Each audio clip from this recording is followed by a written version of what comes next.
Hi മക്കളെ, ഇന്ന് ഷഷ്ടിയാണ്. അപ്പോൾ ഞാൻ അമ്പലത്തിലേക്ക് പോകാൻ പോണേ, യാത്രയാകാൻ പോണേ. മുഖമൊക്കെ ഒന്ന് ഇതാക്കി മുടിയൊക്കെ കെട്ടിയിട്ട് വേണം പോവാൻ. അപ്പോൾ റെഡിയായി കഴിഞ്ഞു. ഇനി നമുക്ക് പോകാം. സുബ്രഹ്മണ്യ ക്ഷേത്രത്തിലേക്കാണ് പോകുന്നത്. ഷഷ്ടിക്ക് നമ്മൾ അവിടെയാണല്ലോ പോകേണ്ടത്. ഭഗവാനെ ഭജിച്ച് നല്ല രീതിയിൽ നോൻപൊക്കെ എടുത്ത് നല്ലൊരു കൃതജ്ഞതയോടുകൂടിയാണ് നമ്മൾ ഷഷ്ടിയൊക്കെ എടുത്ത് ക്ഷേത്രത്തിലേക്ക് പോകുന്നത്. എനിക്ക് ഭയങ്കര സന്തോഷമാണ്.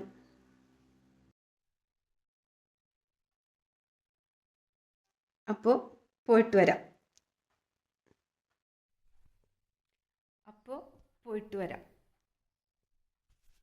വിട്ടു. ഞാൻ ഇറങ്ങിയപ്പോഴേക്കും ഓടി വന്ന്, അപ്പോഴേക്കും ഞാൻ വാതിൽ ലോക്ക് ചെയ്ത്. ഞാൻ അതിനുള്ള ഭക്ഷണമൊക്കെ കൊടുത്തിട്ടാണ് ഞാൻ ഇറങ്ങണത്. പക്ഷെ എന്നാലും അത് ഓടി വരും വാതിൽ തുറക്കുമ്പോഴേക്കും. മിട്ടു മിട്ടു ടാറ്റാ ടാറ്റാ. വീടിനടുത്തുള്ള ക്ഷേത്രത്തിലെ പണ്ടാരമാണ് ഇട്ടത്. അപ്പം ഞാൻ അവിടെ നേർച്ചിട്ടിട്ടാണ് എവിടേക്കും പോകലുള്ളത്. അങ്ങനെ ഞാൻ നടക്കണേണ് കേട്ടോ. റോട്ടിലെത്തി ബസ് കയറിയിട്ട് വേണം പോവാൻ. ചേട്ടനും മോനും ഉണ്ടെങ്കിൽ ഓട്ടോയിന് അങ്ങനെയൊക്കെ പോകാറുള്ളൂ. അപ്പം ഞാൻ ഒറ്റക്കായതുകൊണ്ട് ഞാൻ ബസ്സിനേ പോകുള്ളൂ. പിന്നെ ഞാൻ ഒറ്റയ്ക്ക് അങ്ങനെ ഓട്ടോയൊന്നും കയറാൻ എനിക്കിഷ്ടമില്ല. മാക്സിമം നടക്കാം. ഇല്ല, പൊക്കോ. അപ്പോൾ അടുത്ത വീട്ടിലെ ഗീതേന് എന്നോട് വന്നിട്ടുണ്ടാന്ന് ചോദിച്ചാണ്. അപ്പോൾ ഞാൻ 2 വീലറിലൊക്കെ കയറാനായിട്ട് എനിക്കൊരു മടിയാണ്. എനിക്കിങ്ങനെ നടക്കാൻ ഇഷ്ടമാണ്.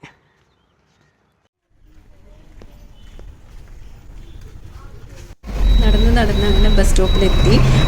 ഞാൻ അവിടെ നിന്ന് കയറിയ ബസ് തിരക്കായത് മൂലം എനിക്ക് ഒന്നും ചെയ്യാൻ പറ്റിയില്ല. പിന്നെ ഞാൻ എറണാകുളത്തെത്തി. പനിമൂളാടേക്കുള്ള ബസ് കയറിയപ്പോൾ ആ ബസ്സിലധികം തിരക്കൊന്നും ഉണ്ടായിരുന്നില്ല. അന്നേരം കുറച്ച് വീഡിയോയൊക്കെ ഞാൻ എടുത്തതാണിത്. അങ്ങനെ പനിമ്പാടേക്ക് അമ്പലത്തിലേക്കുള്ള യാത്രയിലാണ്. അങ്ങനെ സന്തോഷമായിട്ട് പോണേണ്. അപ്പോൾ ബസ് ഇറങ്ങി പിന്നീട് നടക്കണേണ് കേട്ടോ. അപ്പോൾ എനിക്ക് ഈ വഴിയൊക്കെ കാണുമ്പോൾ എനിക്ക് ഒരുപാട് ഓർമ്മകളാണ്. കാരണം ഞാൻ ചെറുതിലെ സ്കൂളിൽ പോയിരുന്ന വഴികളാണ് ഇതൊക്കെ. ഞാൻ 1 മുതൽ 4 വരെ അമ്പലത്തിനടുത്തുള്ള LP സ്കൂളിലാണ് ഞാൻ പഠിച്ചത് ചെറുതിലെ. അപ്പോൾ എനിക്കിത് ഭയങ്കര ഒരു നൊസ്റ്റാൾജിയാണ്. ഞാൻ ജീവിതത്തിൽ ആദ്യമായിട്ടാണ് ഷഷ്ടിക്ക് ഉത്സവത്തിൻ്റെ ആ സമയത്ത് എൻ്റെ നാട്ടിലെ അമ്പലത്തിലേക്ക് പോകുന്നത്. അതൊരു ഭാഗ്യമായിട്ട് കൂടി ഞാൻ കണക്കാക്കണേണ്. എനിക്ക് ദൈവം അനുഗ്രഹിച്ച് തന്നൊരു ഭാഗ്യമായിട്ട് ഞാൻ കണക്കാക്കണേണ്. അങ്ങനെ ഞാൻ പഠിച്ച സ്കൂള് അമ്പലത്തിൻ്റെ പുറകുവശത്താണ് സ്കൂൾ കേട്ടോ. ഇപ്പോൾ മാറ്റങ്ങളൊക്കെ വന്നു. ഇങ്ങനെ അല്ലായിരുന്നു. ഇപ്പോൾ നവീകരിച്ചൊക്കെ എല്ലാം ചെയ്തിട്ടുണ്ട്.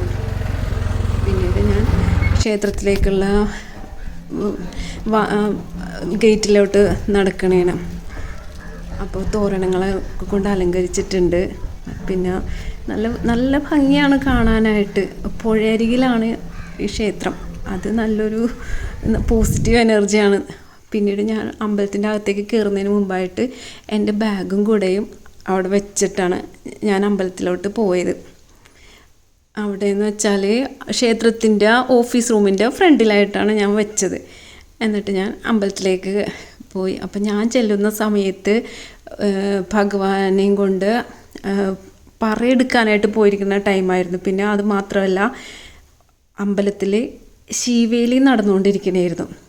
ശീവേലി എന്ന് പറഞ്ഞാൽ ക്ഷേത്രത്തിലെ മുഖ്യ ദേവത തൻ്റെ ഭൂതഗണങ്ങൾക്ക് നിവേദ്യം നൽകുന്നത് നേരിൽ കാണാൻ എഴുന്നള്ളുന്ന ചടങ്ങാണ് ശീവേലി.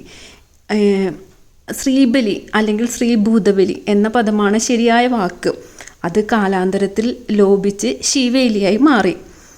ഈ എഴുന്നള്ളിപ്പിന് പ്രത്യേകമായി ഒരു ശീവേലി വിഗ്രഹമുണ്ട്. 1.5 അടി മുതൽ 1.5 അടി വരെയാണ് ഇതിൻ്റെ ഉയരം. ആ വിഗ്രഹത്തിന് യഥാർത്ഥ പ്രതിഷ്ഠയുടെ ഭാവം തന്നെയായിരിക്കും. ക്ഷേത്ര മേൽശാന്തിയും കീഴ്ശാന്തിമാരും വാദ്യമേളങ്ങളുടെ അകമ്പടിയോടെ ശീവേലി വിഗ്രഹവുമായി പുറത്തെഴുന്നള്ളി ഭൂതഗണങ്ങൾക്ക് നിവേദ്യം നൽകും. അതിനുശേഷം ശാന്തിമാർ വിഗ്രഹവുമായി ശ്രീലകത്തേക്ക് തിരിച്ചു കയറും. അപ്പോൾ ഞാൻ ചെല്ലുമ്പോൾ ശീവേലി നടന്നുകൊണ്ടിരിക്കണമായിരുന്നു. എനിക്ക് യഥാർത്ഥത്തിൽ എനിക്ക് അതെന്താണെന്ന് കറക്റ്റായിട്ട് മനസ്സിലായില്ലായിരുന്നു. പിന്നീട് ഞാൻ അവിടെ നിന്ന് മനസ്സിലാക്കിയ കാര്യങ്ങളാണ് ഇതെല്ലാം.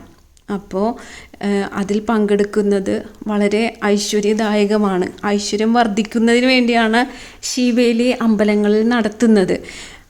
അതായത് ഭൂതഗണങ്ങൾക്ക് നിവേദ്യങ്ങൾ നൽകി അവരെ സന്തോഷിപ്പിക്കുന്നത് മൂലം അവർ അമ്പലത്തിലെന്നും ഐശ്വര്യം വരുന്നതിന് നല്ല രീതിയിൽ അവർ കാരണക്കാരാകും.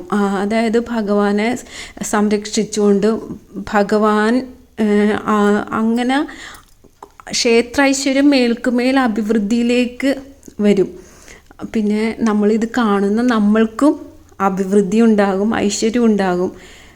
സത്യം പറഞ്ഞാൽ ഞാൻ ആദ്യമായിട്ടാണ് ഈ ശീവേലിയിലേക്ക് പങ്കെടുക്കുന്നത്. എനിക്ക് അതിനുള്ള ഭാഗ്യം ഭഗവാൻ തന്നു. എനിക്ക് അതിന് ഭഗവാനോട് ഒരുപാട് നന്ദിയുണ്ട്. ഞാൻ ആദ്യമായിട്ടാണ് ഇതൊക്കെ കാണുന്നത്. സാധാരണ അമ്പലത്തിൽ പോയി പ്രാർത്ഥിക്കും, തൊഴും, അല്ലാതെ ഇതൊന്നും ഞാൻ നേരിൽ കണ്ടിട്ടൊന്നുമില്ല. അപ്പോൾ ആദ്യമായിട്ട് എനിക്ക് അതിനുള്ളൊരു ഭാഗ്യവും കൂടി ലഭിച്ചു.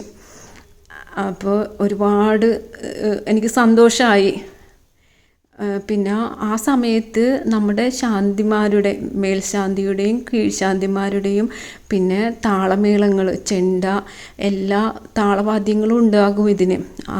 അപ്പോൾ ആ സമയത്താണെങ്കിൽ നല്ല വെയിലായിരുന്നു. അപ്പോൾ അവരെല്ലാവരും അതിനു വേണ്ടി ചെയ്യുന്ന ആ ഒരു ത്യാഗം അങ്ങനെ തന്നെ പറയാം. കാരണം അമ്പലത്തിന് ചുറ്റും നടപ്പാതയൊക്കെ ഉള്ളതുകൊണ്ട് നല്ല രീതിയിൽ ചൂട് പിടിച്ച് കിടക്കണേണ്. അതിലൂടെയാണ് പ്രദക്ഷിണം വെച്ച്, അത് ഒരു പ്രദക്ഷിണമല്ല, 5-6 പ്രദക്ഷിണം അങ്ങനെ എന്തോ ഉണ്ടായിരുന്നു. കറക്റ്റായിട്ട് ഞാൻ എണ്ണിയില്ല, കാരണം നമ്മൾ ആ ഒരു ഭക്തിയിൽ നിൽക്കണമായിരുന്നു. അപ്പോൾ കൃത്യമായിട്ട് എനിക്കത് നോക്കാൻ പറ്റിയില്ല. എന്നാലും ആ ഒരു സമയത്ത് നമ്മൾ അങ്ങനെയാണല്ലോ, അങ്ങനെ നമുക്ക് ഇതിനെക്കുറിച്ച് ഭക്തിപൂർവ്വം നിൽക്കണേണ്. യഥാർത്ഥ അറിവുകളൊന്നും ഇല്ലാണ്ട് നമ്മളിത് തൊഴുത് നിൽക്കുകയാണ്. അപ്പോൾ ഐശ്വര്യം വർദ്ധിക്കുന്നതിന് വേണ്ടിയാണ് ഇത് നടത്തുന്നത്. ഇത് കണ്ടു തൊഴുവാനുള്ള ഭാഗ്യം എനിക്കും ലഭിച്ചു. ഹരഹരോ ഹരഹര. അങ്ങനെ ഞാൻ അവിടെ നിന്നും തിരിച്ച് വീട്ടിലേക്ക് നടക്കണേണ്. അപ്പോൾ കുറച്ചല്ല, ഒരു 10 മിനിറ്റ് നടക്കണം. അപ്പോൾ ഞാൻ നടക്കുന്ന വഴിയിൽ കണ്ടൽക്കാടുകൾ ഒക്കെയാണ്. കണ്ടൽക്കാടുകൾ ഇത് പണ്ട് മുതലേ അവിടെ ഉള്ളതാണ്. ഇപ്പോൾ വഴിയൊക്കെ ടാർ ചെയ്തിട്ടുണ്ട്. അങ്ങനെ ടാറെന്ന് വെച്ചാൽ കോൺക്രീറ്റ് ആണ് കേട്ടോ, മറ്റേ ടാറിങ് അല്ല, കോൺക്രീറ്റ് ആണ്, സ്ലാബുകൾ അതാണ് ഇട്ടേക്കണത്. അങ്ങനെ ഞാൻ അതിൽ കൂടി അതൊക്കെ ആസ്വദിച്ച് അങ്ങനെ നടക്കണേ. കാരണം എനിക്ക് അമ്പലത്തിൽ പോയ ഒരു ഭക്തിലഹരിയിലാണ് ഞാൻ നടക്കണത്. എനിക്കത് ഭയങ്കര ഇഷ്ടമായി. അപ്പോൾ പിന്നെ അവിടെ ഒരുപാട് എന്നെ അറിയുന്ന എല്ലാവരും ഉണ്ടായി. പിന്നെ എൻ്റെ മാലിച്ചേച്ചി ഉണ്ടായിരുന്നു, പിന്നെ ഉഷ ചേച്ചി ഉണ്ടായിരുന്നു. അങ്ങനെ പിന്നെ കുറേയധികം ആൾക്കാരുണ്ടായിരുന്നു. എന്നോട് എല്ലാവരും സംസാരിച്ച്. അപ്പോൾ അതൊക്കെ എനിക്ക് സന്തോഷമായി. ഞാൻ ചെന്ന് പെട്ടെന്ന് സംസാരിച്ചില്ല, കാരണം എന്നെ ചെറുതിലേ കണ്ടിരിക്കുന്നവരാണ്. അപ്പോൾ അവർക്കൊക്കെ എന്നെ പെട്ടെന്ന് മനസ്സിലായില്ലെങ്കിലോ എന്ന് കരുതി ഞാനൊന്ന് ചിരിച്ചുകൊണ്ട് മാറി നിന്നേ ഉള്ളൂ. അപ്പോൾ എന്നോട് ആ വല്യമ്മമാരൊക്കെ പറഞ്ഞു, അയ്യോ എന്താണ് കണ്ടിട്ട് മിണ്ടാതിരുന്നേ, ആ ചെറുതിലേ ഞങ്ങളുടെ മുന്നിൽ ഓടിക്കളിച്ച കുട്ടിയെ ഞങ്ങൾക്കറിയാം അങ്ങനെയൊക്കെ പറഞ്ഞപ്പോൾ എനിക്ക് ഒരുപാട് സന്തോഷമായി. പിന്നെ എല്ലാവരും എൻ്റെ അമ്മയൊക്കെ ചോദിച്ചു, ചേട്ടനെയും പിള്ളേരെയും ഒക്കെ ചോദിച്ചു. അങ്ങനെ എല്ലാം കൊണ്ടും നല്ലൊരു ദിവസമായിരുന്നു. ഉത്സവമായതുകൊണ്ടാണ് കേട്ടോ ഇങ്ങനെ എല്ലാവരെയും കാണാനൊക്കെ കഴിഞ്ഞത്. അപ്പോൾ അതൊക്കെ എനിക്ക് വളരെയധികം സന്തോഷം നൽകി. അങ്ങനെ ഞാൻ നടക്കണേനെ. അപ്പോൾ ഇത് ഞാൻ അറിയാതെയാണ് ഇത് സ്ലോ മോഷനിലായി പോയത്. എനിക്ക് വെയിലുള്ളത് കൊണ്ട് മൊബൈലിലേക്ക് നോക്കിയിട്ട് ഇത് സ്ലോ മോഷനിലാണ് പോണേന്ന് എനിക്ക് മനസ്സിലായില്ലായിരുന്നു. അതാണ് യഥാർത്ഥ സംഭവം. ഞാൻ വീഡിയോയിലിട്ടാണ് പിടിച്ചത്, പക്ഷെ എങ്ങനെയോ സ്ലോ മോഷൻ എന്നുള്ള ഇതിലാണ് ഇത് വന്നിരിക്കുന്നത്. ഞാനത് റെക്കോർഡ് ചെയ്യുമ്പോഴാണ് ഞാനത് ശ്രദ്ധിച്ചത്. എനിക്ക് പറ്റിയൊരു അബദ്ധമാണത്. അതെനിക്ക് പെട്ടെന്ന് കണ്ണ് കാണൂല വെയിലത്ത്, അങ്ങനെ സംഭവിച്ചതാണ് കേട്ടോ. അങ്ങനെ നല്ല രസമാണ് ഇവിടെ കാണാനായിട്ട്. പ്രകൃതി രമണീയം, നല്ല ശുദ്ധവായു, നല്ല എല്ലാവരും നല്ല മനുഷ്യർ, നല്ല എല്ലാവരും അതായത് നമ്മൾക്ക് സന്തോഷം ലഭിക്കും. അങ്ങനെ നല്ലൊരു നാടാണ്. ഞാനൊരു 9 വയസ്സ് വരെ ഉണ്ടായിരുന്നു. പിന്നെ എൻ്റെ അച്ഛന് ജോലി കിട്ടിയിട്ട് ഞങ്ങൾ കളമശ്ശേരിക്ക് പോയതാണ്. അങ്ങനെ പിന്നീടുള്ള ഞങ്ങളുടെ ജീവിതം അവിടെയാണ്. പിന്നെ ഞങ്ങൾ ഇടയ്ക്കിടയ്ക്ക് ഇങ്ങനെ വരും. ഇപ്പോൾ ഞാൻ പറ്റുന്ന രീതിയിലൊക്കെ ഉത്സവങ്ങളിൽ പങ്കെടുക്കാനായിട്ട് വരാറുണ്ട്. പിന്നെ എൻ്റെ അച്ഛൻ്റെ കുടുംബക്ഷേത്രം അവിടെയുണ്ട്. അവിടെയും ഞാൻ ഇടയ്ക്കിടയ്ക്കൊക്കെ വരാറുണ്ട്. എപ്പോഴും വരാനായിട്ട് എനിക്ക് സാധിക്കാറില്ല. എനിക്കിഷ്ടമാണ്, പക്ഷേ എന്നാലും പറ്റണത് പോലെയൊക്കെ ഞാൻ വരാറുണ്ട്. അങ്ങനെ എനിക്ക് അതൊക്കെ സന്തോഷമുള്ള കാര്യങ്ങളാണ്. പിന്നീട് റോട്ടിലേക്ക് എത്തിയപ്പോൾ ആ ടൈമിൽ ബസ് ഉണ്ടായിരുന്നില്ല. അപ്പോൾ ഞാൻ ബസ് സ്റ്റോപ്പിൽ അപ്പോൾ നിന്നിട്ട് കാര്യമില്ല. കാരണം അവിടെ ബസ് കിടക്കുവേണ്ടെങ്കിൽ അപ്പോൾ എറണാകുളത്ത് നിന്ന് വന്നിട്ട് വേണം ബസ് ഇവിടെ വരാനായിട്ട്. അപ്പോൾ എറണാകുളത്ത് നിന്ന് ഇങ്ങോട്ട് എത്തിയിട്ടില്ല. അപ്പോൾ ഞാൻ എന്ത് ചെയ്തു, അവിടെ അടുത്ത് തന്നെയാണ് അടിക്കണ്ടം ക്ഷേത്രം. അപ്പോൾ അവിടെയും കൂടി കയറി ഒന്ന് നേർച്ചയിടുക അങ്ങനെ വിചാരിച്ച് ഞാൻ നടന്ന്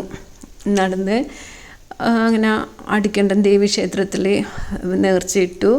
പിന്നീട് അപ്പോൾ അവിടെയും ഉത്സവം കൊടിയേറിയോ, അതായത് ഉത്സവം കൊടിയേറാനുള്ള ഒരു ഇതായിരുന്നു. പന്തലൊക്കെ ഇടുന്നുണ്ടായിരുന്നു. അപ്പോൾ അങ്ങനെ ഭഗവതിയുടെയും ഉത്സവമാണ്. എല്ലാം അങ്ങനെ നല്ല സന്തോഷത്തിലുള്ള അനുഭവങ്ങൾ. അങ്ങനെ ഞാൻ അതുവഴി വീണ്ടും നടന്ന്, അങ്ങനെ നല്ല വെയിലാണ് കേട്ടോ. അങ്ങനെ നടന്ന് ഞാൻ ഒരു പാർട്ടി ഓഫീസിൻ്റെ ഒക്കെ അടുത്തുള്ള ഒരു കെട്ടിടത്തിൻ്റെ മുമ്പിൽ വന്ന് ഒരു ബെഞ്ചിലിരുന്ന്. അപ്പോൾ അവിടെ ബസ് സ്റ്റോപ്പ്